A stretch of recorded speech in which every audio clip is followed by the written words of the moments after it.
अस्सलाम वालेकुम दोस्तों। कबूतरों के परों की पहचान की जितनी भी टोटल पॉइंट्स हैं, जितनी खूबियां हैं, जो भी हम लोग चीज़ें चेक करते हैं, वो सब कुछ आपको इस वीडियो के अंदर A to Z बता दिया जाएगा। इसके बाद आपको परों की पहचान के हवाले से कोई मसला नहीं आएगा।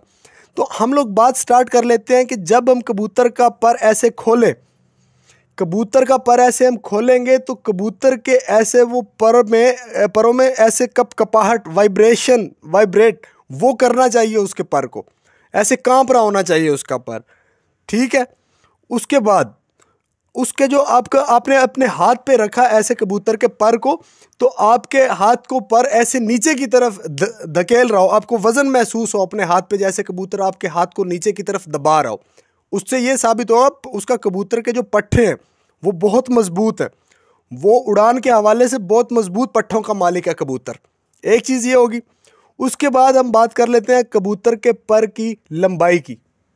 कबूतर के परों की लंबाई जो है वो दुम तक हो तो बहुत ही बेहतरीन चीज़ है, बहुत बेहतरीन चीज़ है। अगर दुम तक कबूतर के परों की लंबाई है, ऐसे मतलब कबूतर खड़ा है अपने ऐसे नेचुरल खड़ा है, उसके परों की लंबाई दुम तक है तो बहुत बेहतरीन है। अगर दुम से आधा इंच छोटी हो तो भी ठीक है, उससे छोटे पर जो हैं वो अच्छे नहीं समझे जाते। इसके बाद हम लोग बात कर लेते हैं कबूतरों के पर जो है वो अपने बारीक होने चाहिए या चौड़े होने चाहिए। देखिए, कबूतरों के परों का बारीक होना या चौड़ा होना ये कोई ख़ास चीज़ नहीं है, दरमियाना होना चाहिए। हाँ, जो चीज़ ख़ास है वो ये है, अच्छा बारीक एक होता है कि मतलब कि चौड़ाई के हिसाब से मैं बात कर रहा हूँ, चौड़ाई के हवाले से मतलब बारीक हो या चौड़ा हो।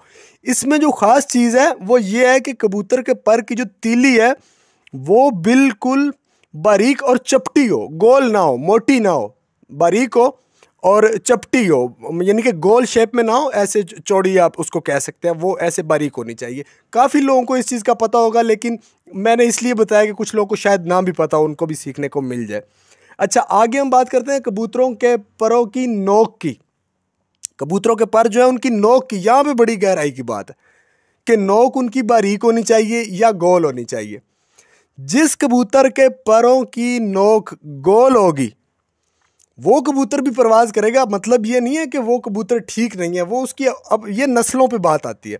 जिस कबूतर के परों की ऐसे नोक जो है वो गुलाई में होगी, वो कबूतर इतनी जल्दी बुलंदी में नहीं जाएगा, परवाज़ देगा आपको वो भी, लेकिन वो बहुत जल्दी जो है वो ऐसे गोल घुमा के ऐसे आराम आराम से ऊपर बुलंदी में जाएगा। लेकिन जिस कबूतरों की नोक बिल्कुल बारीक होगी वो कबूतर बहुत जल्दी ऊपर बुलंदी पर चला जाएगा। नोक जो है मतलब इसका यहाँ तक ताल्लुक है। उसके बाद हम बात कर रहे थे, आपने कबूतर के पर के नीचे ऐसे उंगली रखी, आपको अपनी उंगली कबूतर के परों से नीचे नज़र आ रही है, यानी कि उंगली का अक्स जो है आपको नज़र आए कबूतरों के परों के दरमियान से, यानी कि ऐसे आपने पर के नीचे उंगली की, नीचे से आपको अपनी उंगली का अक्स नज़र आए। उसके जो यानी कि पर हैं वो इस किस्म के बारीक है कि नीचे से आपको अपनी उंगली का अक्स नज़र आ रहा है, वो बहुत बेहतरीन चीज़ होगी। अच्छा, उसके बाद हम बात कर लेते हैं कबूतरों के जो बाहर वाले पर हैं, यानी कि 8वां 9वां 10वां।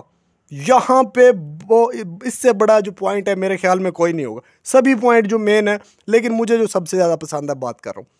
यहाँ पे कबूतरों के जो पर है 8वां 9वां 10वां, कुछ कबूतरों के 8वां पर छोटा होता है, 9वां बड़ा होता है, 10वां भी छोटा होता है, कुछ के बराबर होते हैं, कुछ के ऐसे बड़े छोटे साइज होते हैं।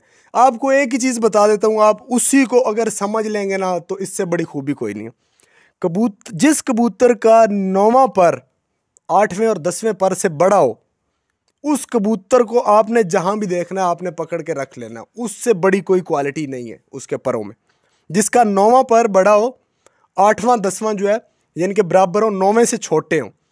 अगर 8वां 9वां 10वां बराबर हो तो भी ठीक है, लेकिन 9वां पर अगर बड़ा है, 8वां 10वां बराबर है, तो वो बहुत ही बेहतरीन चीज़ है। इसके बाद हम बात कर लेते हैं कि परों को आपने खोला हुआ है, उसके परों में गैप नहीं होना चाहिए, बिल्कुल एक दूसरे के साथ ऐसे पर मिले होने चाहिए। आपने मुकम्मल पर को खोला, बिल्कुल गैप नहीं होना चाहिए। उसके अलावा हम लोग बात कर लेते हैं कबूतर के बगल के परों की। कबूतर के बगल के परों का हिसाब ये है किस तरह होने चाहिए। कबूतर की जो पहली कली है और बगल का जो पहला पर है, यानी कि पहली कली के साथ है, कबूतर की पहली कली कबूतर के बगल के पर से बड़ी हो, एक चीज़। और दूसरी चीज़ के बगल के पर जैसे अंदर को जाते जा रहे हैं, यानी कि कबूतर की हड्डी तक जाते जा रहे हैं, वो पर बड़ा होता जाना चाहिए। यानी कि पहला बगल का पर जो है, जो पहली कली के साथ होता है, पहले बगल के पर से दूसरा बगल का पर बड़ा हो, आगे तीसरा बड़ा हो, और कबूतर की हड्डी तक जाते तक पर बड़े होते चले जाने चाहिए। और हड्डी के दरमियान और बगल के परों के दरमियान बिल्कुल गैप नहीं होना चाहिए। अगर गैप होगा तो वो कबूतर जो है वो फ्लॉप है। और एक चीज़ आपको और बता दूं कि कबूतर के जितने भी पर हैं, ज़रूरी नहीं है कि बगल वाले पर, कबूतर के बाहर वाले परों में भी बिल्कुल गैप नहीं होना चाहिए। और अच्छा हाँ, एक चीज़ मुझे बहुत याद आ गई, बहुत कीमती चीज़ है। कबूतर के जो बाहर वाले पर है ना, 8वां 9वां 10वां, वो कोशिश करें कि इस तरह से हो कि एक दूसरे के नीचे जा रहे हो, पर गैप नहीं होना चाहिए। और यानी कि सारे पर ऐसे होने चाहिए, लेकिन जो खासकर बाहर वाले पर हैं वो भी अगर एक दूसरे के ऐसे नीचे की तरफ जा रहे हैं तो वो भी बहुत बेहतरीन चीज़ है कबूतरों के परों के लिहाज से। ऐसे सभी पर एक दूसरे के ऐसे नीचे की तरफ जाते हुए नजर आए। और ये जो लोग कहते हैं ना कि पर जी तलवार नुमा शेप में हो या स्ट्रेट हो, ये कोई ख़ास चीज़ नहीं है। ये कबूतरों की नस्ल पे डिपेंड करता है। कुछ नस्लें ऐसी होती हैं जिनके सीधे होते हैं, कुछ के तलवार नुमा होते हैं। मतलब बात का ये है कि उनकी तीली बारीक चौड़ी हो, ठीक है, और उसके जो पर हैं वो बारीक हों, उंगली का अक्स नज़र आ रहा है। और एक चीज़ और बहुत अहम चीज़, कबूतर की तीली जो है, आपने अगर कबूतर के पर को यानी कि एंड से जाके ऐसे मोड़ा, कबूतर की तीली अगर टूट गई वो भी बेकार है।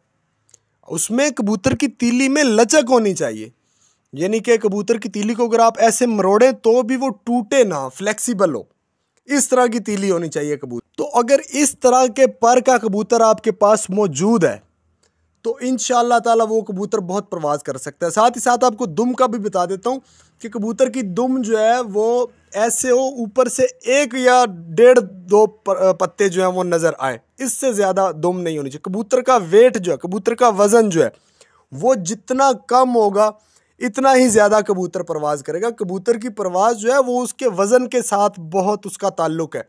कबूतर का जो वज़न है वो जितना हल्का होगा कबूतर का, इतनी ज़्यादा परवाज़ करेगा। ये चीज़ आपने बहुत ध्यान में रखनी है। तो दोस्तों, ये पर के हवाले से मैंने जो आपको मालूमात बताई हैं, अगर तो आपको इसकी समझ आ जाती है तो आप पर जो कबूतर का देखने में एक्सपर्ट हो जाएंगे। इसके अलावा दोस्तों, अगर आप कोई और बात पूछना चाहें तो आप कमेंट में मुझसे पूछ सकते हैं। इंशाअल्लाह ताला मैं आपको ज़रूर बताऊंगा जो भी मेरे इल्म में होगा। और दोस्तों, अगर आपको किसी बात की समझ ना आए तो आप वीडियो को दोबारा रिपीट करके देखें ताकि आपको हर एक चीज़ जो है वो क्लियर समझ आ जाए। मैंने आपको हर चीज़ मुकम्मल बता दी है। आपको समझ ना आए तो आप दोबारा वीडियो को देखें, हर चीज़ आपको जो है वो समझ आ जाए।